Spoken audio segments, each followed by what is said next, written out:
होती है वहां से पढ़ाना था। माइटोकॉन्ड्रिया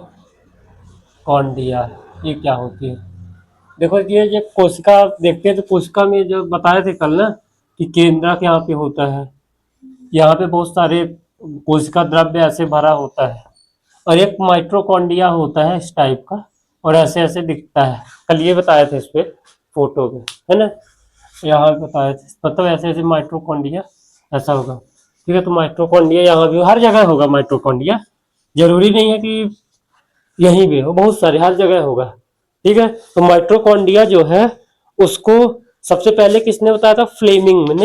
फ्लेमिंग ने सबसे पहले बताया था। कब? 1892 में फ्लेमिंग ने बताया था कि माइटोकॉन्ड्रिया होता है। ठीक है, फिर इसमें दो वैज्ञानिक और आए जिनका नाम था, एक का नाम था बेंडा और दूसरा दूसरा एक बेंडा थे। ठीक है, उन्होंने इसका विस्तृत अध्ययन किया, बताया कि किसी भी कोशिका में जो माइटोकॉन्ड्रिया होती है बहुत सारी होती है। तो इस सन कौन सा था? 1897। ठीक है, 1897 इसकी ये जो माइटोकॉन्ड्रिया होता है अपने कोशिका में पाया जाता है 500 एंगस्ट्रॉम इसकी लंबाई होती है। एंगस्ट्रॉम बता ही दिए क्या होता है। ठीक है, यानी ये माइटोकॉन्ड्रिया होता है क्या होता है? फ्लेमिंग ने 1892, बेंडन ने 1897 में इसका विस्तृत अध्ययन किया, बताया कि कोशिका में बहुत सारे एक कोशिका के अंदर बहुत सारे माइटोकॉन्ड्रिया पाई जाती है, और ये होता है। देखो इसको कहते हैं ऊर्जा, कोशिका को ऊर्जा गृह कहते हैं। इसका मतलब क्या होता है? जब कभी भी अपने कोशिका में जरूरत पड़ती है तो क्या होता है कि इसमें ऊर्जा संचित रहती है। ठीक है, जब जरूरत पड़ी तो यहीं से एनर्जी रिलीज हो जाती है, अपने शरीर के काम के अनुसार वो हो जाती है, फिर से वो करते, फिर से एनर्जी हुई, ऐसे इस टाइप की होती है। इसलिए इसको क्या कहते हैं? ऊर्जा गृह या पावर हाउस कहते हैं। ठीक है, तो कहीं का भी जैसे पावर हाउस देखना हो, जैसे यहाँ पे है इंजीनियरिंग कॉलेज के पास, तो वहाँ क्या पूरी रीवा के लिए बिजली इकट्ठा होती है। इकट्ठा कहने का मतलब ये नहीं है चालू भी रहता है काम, लेकिन वहीं पे सब कुछ काम होता है। केवल बिजली बंद करना हो, चालू करना हो, तो वहां पे काम होता है इंजीनियरिंग कॉलेज के पास। ऐसा इसमें भी होता है, जैसे कभी मान लो अपन की तबीयत खराब हो जाए तो एनर्जी संचित रहती है, अब कहीं दर्द हो जाए तो यहीं से ऊर्जा निकल निकल के बाहर जाती है, तो ये होता है। ठीक है, तो इसमें क्या होता है कि जो ये 500 एंगस्ट्रॉन इसका व्यास होता है, और लंबाई कितनी होती है? 15,000 एंगस्ट्रॉन होती है। इसकी लंबाई कितनी होती है? 15,000 एंगस्ट्रॉन होती है इसकी लंबाई। ठीक है, और ये बना किससे होता है? लिपोप्रोटीन से इसकी झिल्ली बनी होती है। बाहरी झिल्ली जो होती है लिपोप्रोटीन से बनी होती है। ठीक है, लिपोप्रोटीन से बनी होती है। एक बार मैं इसको वो बना दूं, चित्र बना दूं तो ठीक रहेगा। जैसे मान लो ये था और ये टाइप का, ये इस पे नहीं, ऐसे। ठीक है, ये वाली जो होगी, ये बाहरी जो झिल्ली होगी, ये किससे बनी होगी? लिपोप्रोटीन से। ठीक है, लिपोप्रोटीन से। ठीक है, ठीक है, फिर इसमें क्या होगा? इसमें 3 खंडों में विभाजित होगा ये। ठीक है, 3 खंडों में विभाजित होगा। सबसे पहले आधार होगा, फिर वृत्त होगा, फिर सिर होगा। 3 खंडों में जब विभाजित होगा, आधार मतलब नीचे, फिर वृत्त, फिर वो बेस, इस टाइप का बोलते हैं। ठीक है, सिर। ठीक है, इसका कार्य कार्य तो बता ही दिए। फिर क्या करता है? जब कभी भी ऊर्जा ग्रहण होती है तो क्या होता है? पायरुविक अम्ल। पायरुविक अम्ल क्या होता है? Carbon dioxide. और पायरुविक अम्ल क्या टूटता है? पायरुविक अम्ल टूटता है तो carbon dioxide, CO2 plus hydrogen.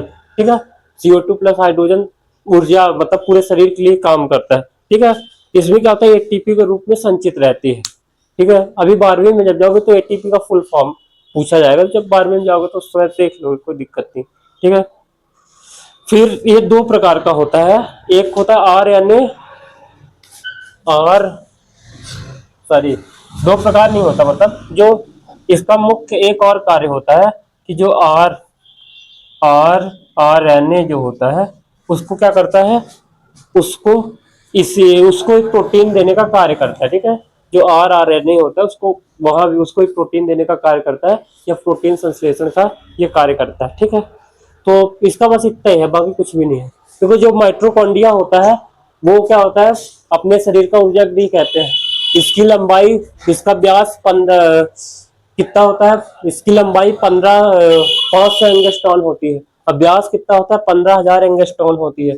इसको मुख्य रूप से फ्लेमिंग ने 1892 में अध्ययन किया, लेकिन इसका विस्तृत अध्ययन किसने किया, बेंडा ने 1897 में किया। ठीक है, इसमें क्या होता है, जब कभी पायरुविक एसिड जो होता है, पायरुविक एसिड क्या होगा, टूटेगा तो क्या करेगा, तभी ऊर्जा मिलेगी। पायरुविक एसिड किससे टूटता है, कार्बन डाइऑक्साइड और हाइड्रोजन में टूटता है।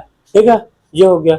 और दूसरा काम क्या करता है, प्रोटीन संश्लेषण का कार्य आरएनए के साथ मिलकर करता है। बस हो गया, इसका इतना ही है। ठीक है, अब इसको चित्र बना लेना बस। ठीक है, अब आ जाओ तारक काय। तारक काय यानी सेंट्रियोसोम जिसको बोलते हैं, इसको देखो सेंट्रियोल। ठीक है, तारक काय ये क्या होता है, देखो तारक काय क्या होता है, ये केंद्र के निकट होता है। ठीक है, केंद्रक के निकट होता है। एक चीज देखोगे, कोई भी कोशिका पढ़ते हैं तो बीच में क्या होता है, केंद्रक। ठीक है, केंद्रक पाया जाता है, उसी के निकट क्या पाया जाता है, तारक काय पाया जाता है। एक मिनट फोटो देख लो एक बार।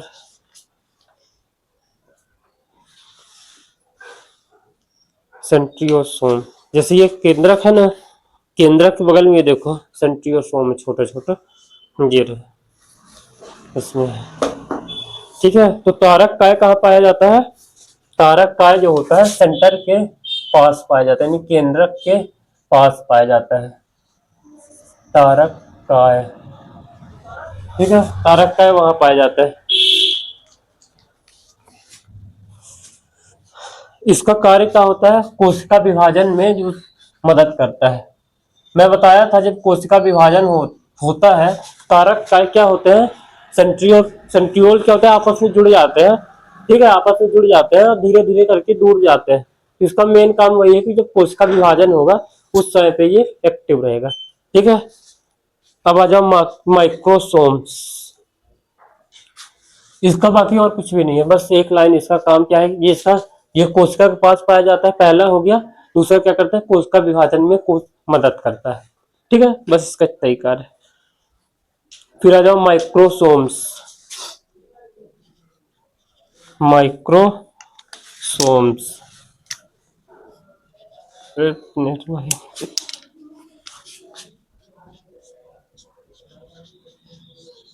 माइक्रोसोम क्या होता है, इसको देखते हैं।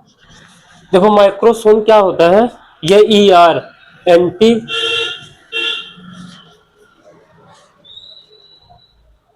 एंडोप्लाज्मिक रेटिकुलम जो होता है, एंडोप्लाज्मिक रेटिकुलम जो होता है उसके उसके ऊपर मतलब एंडो।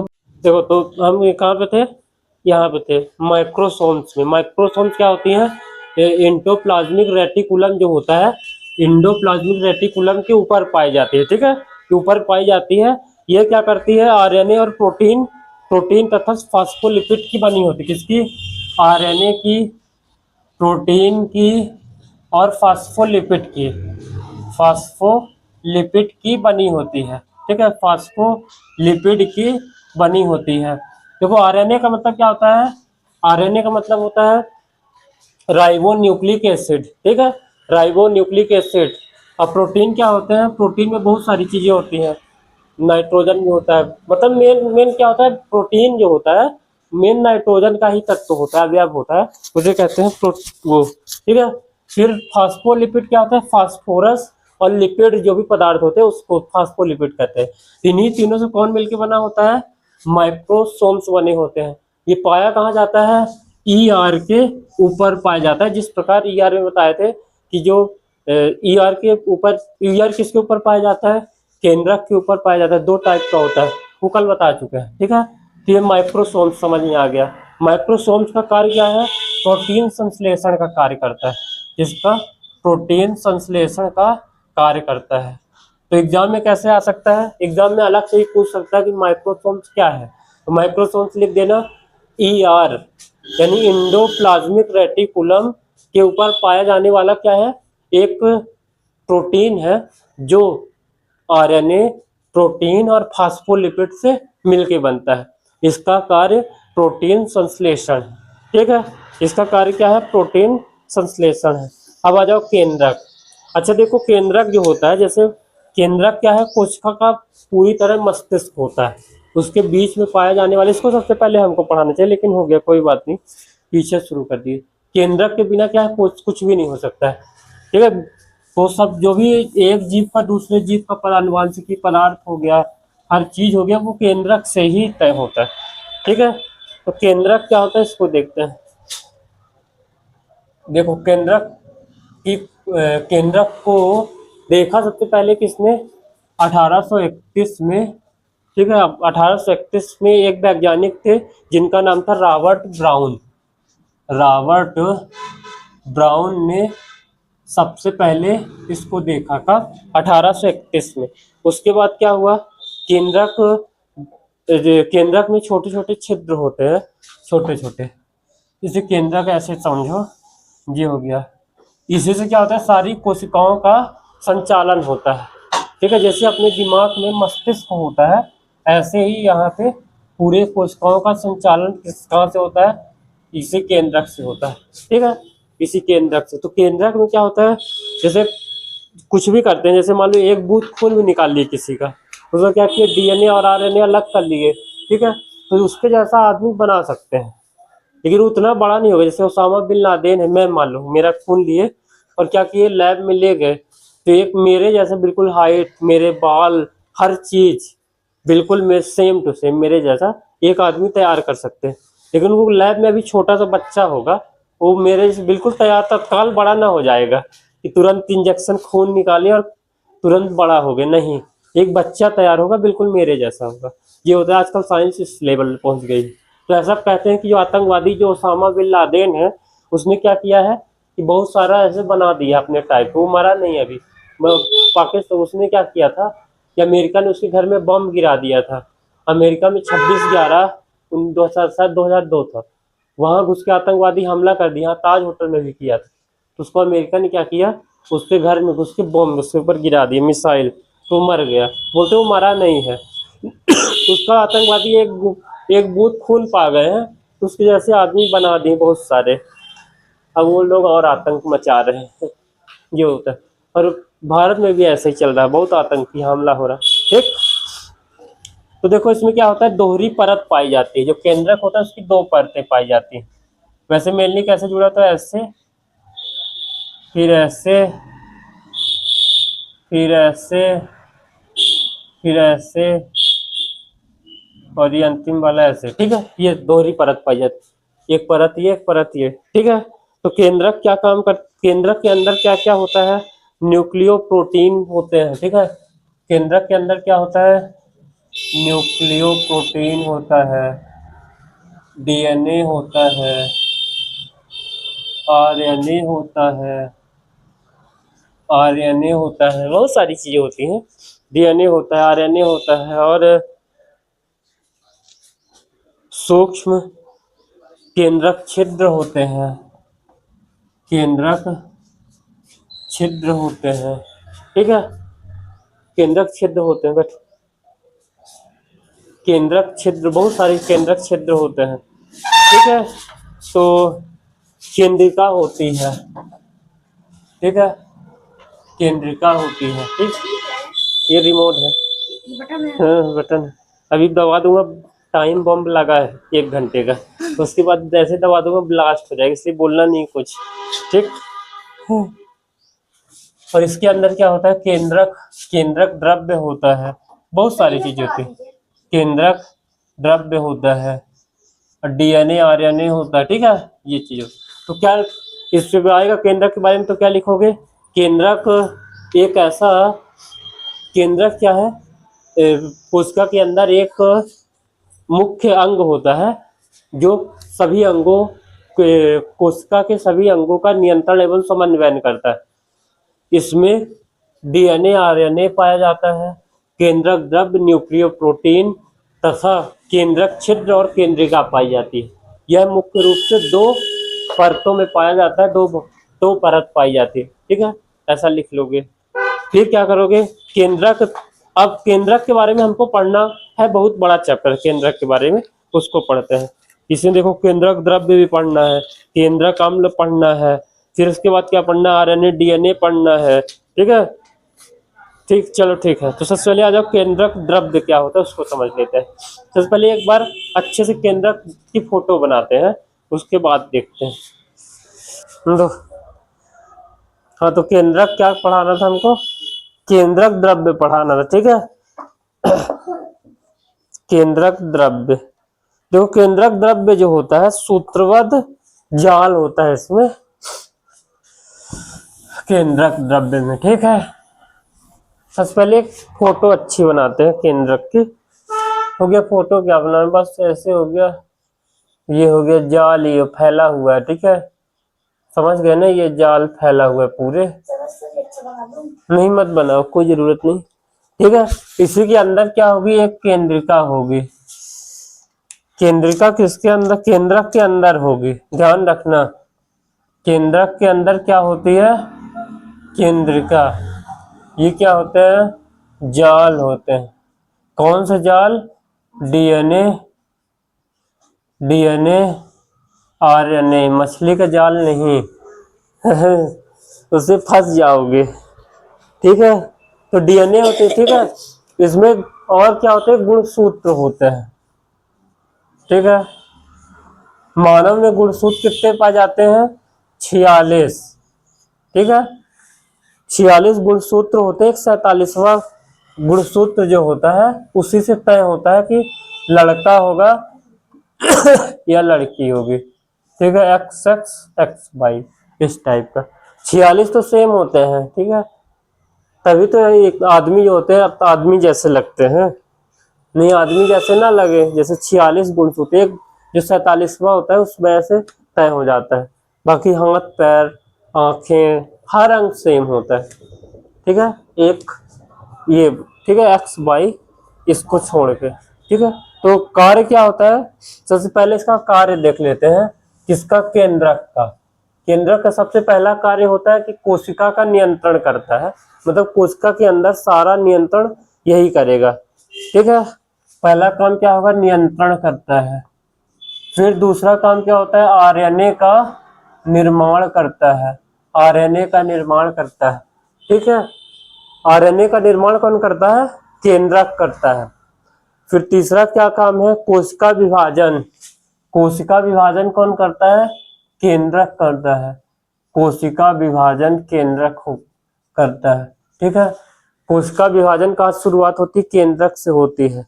फिर इसमें क्या होता है, आनुवांशिक गुणों को एक पीढ़ी से दूसरी पीढ़ी को ले जाने कौन कार्य करता है, यही करता है, डीएनए आरएनए करते हैं। लेकिन डीएनए आरएनए कहाँ पाए जाते हैं, केंद्रक में पाए जाते हैं, है ना। तो मछली का बच्चा मछली जैसा ही होगा, और जो बताते हैं कि मछली जो थी इंसान जैसे दिखी, तो झूठ है, कभी नहीं हो सकता। जल परी, हाँ हाँ ठीक बताए, लेकिन वो झूठ है, जल परी कभी नहीं होती।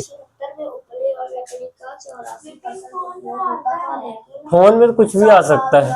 एक दिन मैं फोन में देख रहा था कि रामदेव ट्रक के नीचे आके मर गए। एलपीजी गैस का उपयोग 100 साल पहले, वैसे कुछ भी आ सकता है।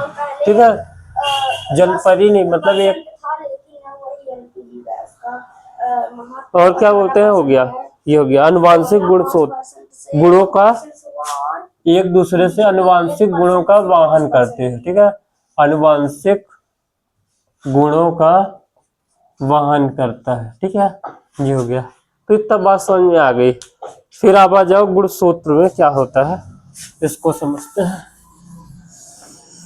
गुणसूत्र क्या होता है, ये बहुत इंपॉर्टेंट चैप्टर, आज वो नहीं आई फिर से।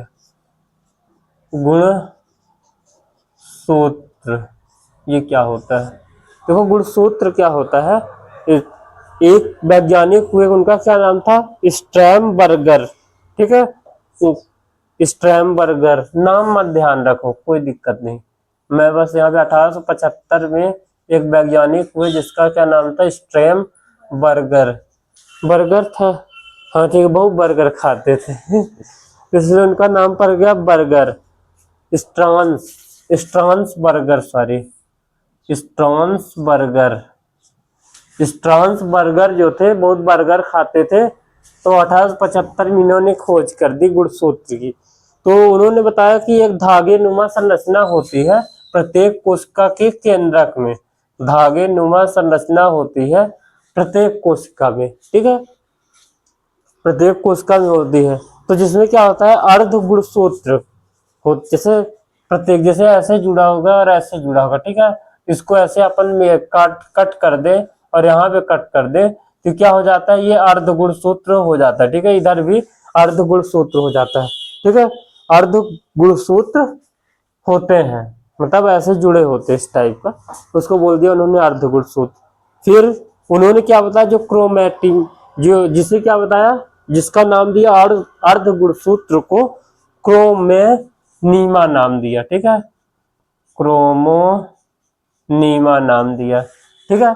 फिर बताया कि जो कोशिकाएं होती हैं, कोशिका के अंदर क्या होता है, ऐसे मोतियों की माला की तरह जुड़े होते हैं, ठीक है, जैसे इसमें दिख रहा है, ये इधर देखो, ये है इस तरह, ये आधी है, ठीक है, ऐसे मुड़ा है जैसे यहाँ पे बताया, ये आधा, ये वाला, ठीक। अब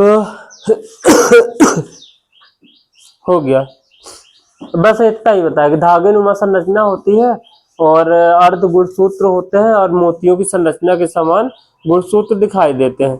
अब आ जाओ रासायनिक संगठन, उन्होंने क्या बताया, देखो जो ये रासायनिक संगठन का मतलब ही कल बताए थे कि उसके अंदर वो बना कैसे है, ठीक है ना, जैसे मान लो इसका रासायनिक संगठन निकालना हो तो इसको क्या बताओगे, इसका रासायनिक संगठन, इसके दो आंख है, कान है, बाल है, दांत है, मतलब ये कैसे बना हुआ है। इसका भौतिकीय संगठन बताना हो तो कैसे बताना पड़ेगा कि ये कितने सेंटीमीटर का है, जब हाथ फैलाते कितना फैल जाता है, कितने सेंटीमीटर का? हाँ, मैं हूँ 34 सेंटीमीटर। 34 सेंटीमीटर, जैसे तो ये हो गया भौतिकी मतलब बाहरी, रासायनिक मतलब होता है अंदरी, 34 नहीं सर, हाँ, 29। तो ये बनता किससे है, न्यूक्लियो प्रोटीन, ये जो बनता किससे, न्यूक्लियो प्रोटीन से बनता है, न्यूक्लियो प्रोटीन से मिलकर बनता है। और क्या उसमें न्यूक्लियो प्रोटीन में कौन कौन शामिल होते हैं, डीएनए शामिल होता है और आरएनए शामिल होता है, ठीक है, समझ गए। गुणसूत्रों की खोज बताया स्ट्रॉसबर्गर ने 1875 में, इन्होंने बताया कि प्रत्येक कोशिका में धागे नुमा संरचना पाई जाती है जो मोती की तरह दिखाई देती है, ठीक है, मोती की तरह दिखाई देती है। और क्या होता है, एक कुछ जैसे जहां पे मोड़ होगा वहां पे, जहां मोड़ होता है वहां पे, जहां दो गुणसूत्र आपस में ऐसे जुड़े होते हैं वहां पे थोड़ा सा दबे होते हैं, ठीक है, ये इन्होंने बताया। फिर इन्होंने क्या बताया कि गुणसूत्र जो होते हैं, गुणसूत्र जो होते हैं न्यूक्लियो प्रोटीन से बने होते हैं, जिस न्यूक्लियो प्रोटीन में डीएनए और आरएनए शामिल होता है, इन्होंने इतना बताया, ठीक। अब आ जाओ केंद्रक अम्ल में, सर एक चीज दिखाऊं आपको? नहीं, दो चीज दिखाओ। हाँ सर, दो ही चीज दिखाओ। हाँ, जब तक तुम दो चीज दिखाते रहो मैं आप इधर देखो, ठीक। अब आ जाओ केंद्रक अम्ल में, ये तो इसका क्या हो गया, बेसिक हो गया। केंद्रक अम्ल देखो क्या होता है, केंद्रक अम्ल में दो चीज, जैसा कि मैंने 11 नंबर वाला क्वेश्चन पढ़िए। एक आयताकार मेज की, एक आयताकार मेज की लंबाई 3 मीटर व क्षेत्रफल 6 वर्ग, तो चौड़ाई ज्ञात करो। नहीं सर, मीटर कहाँ लिखा है, ये लीटर मीटर लिखा है। तुम इसको बनाए हो क्या? इसको करे हो? हाँ सारे क्वेश्चन किए हो? सारे सर, ये वाले मुश्किल से, जैसे कि तो तुम्हारा तो अच्छा कल इंग्लिश का था ना? हाँ सर, इंग्लिश का सर ज्यादा मुश्किल नहीं था, दिखाइए मेरे को इंग्लिश में ना, सिर्फ ये वाला नहीं बना था। कौन सा? अरे कहाँ गया मेरा आएगा। कल, आज शाम को आओगे फिर कल ना आओगे, है ना? कल से फिर छुट्टी तुम्हारी, कहाँ गया? ठीक है। केंद्रक में, केंद्रक अम्ल जो होता है किससे बना होता है, डीएनए से बना होता है और आरएनए से बना होता है, ठीक है, डीएनए और आरएनए से केंद्रक अम्ल बना होता है, ठीक है। इसमें 5 कार्बन पाए जाते हैं, कौन कौन से 5 कार्बन पाए जाएंगे इसको समझ लेते हैं। पहला हो गया adenine, guanine, thymine, adenine, guanine, thymine, cytosine, cytosine और हो गया यूरेसिन। ठीक है, 5 प्रकार के कार्बनों से डीएनए बनता है। डीएनए आरएनए मतलब केंद्रक अम्ल बनता है, ये कहने का मतलब ये है। कौन कौन से एक बार देखना, एडेनिन, ग्वानिन, थाइमिन, ठीक है, थाइमिन, साइटोसिन और हो गया uracil. Adenine, guanine, thymine, cytosine, यूरेनिन। ठीक है, सर कितने बज गए? देखना पड़ेगा।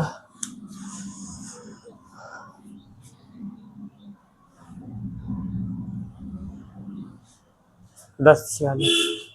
ठीक है, तो ये 4 प्रकार के अम्लों से मिलके बनता है। अब इसको क्या करते हैं, थोड़ी टाइम बॉम्ब बंद कर देते हैं।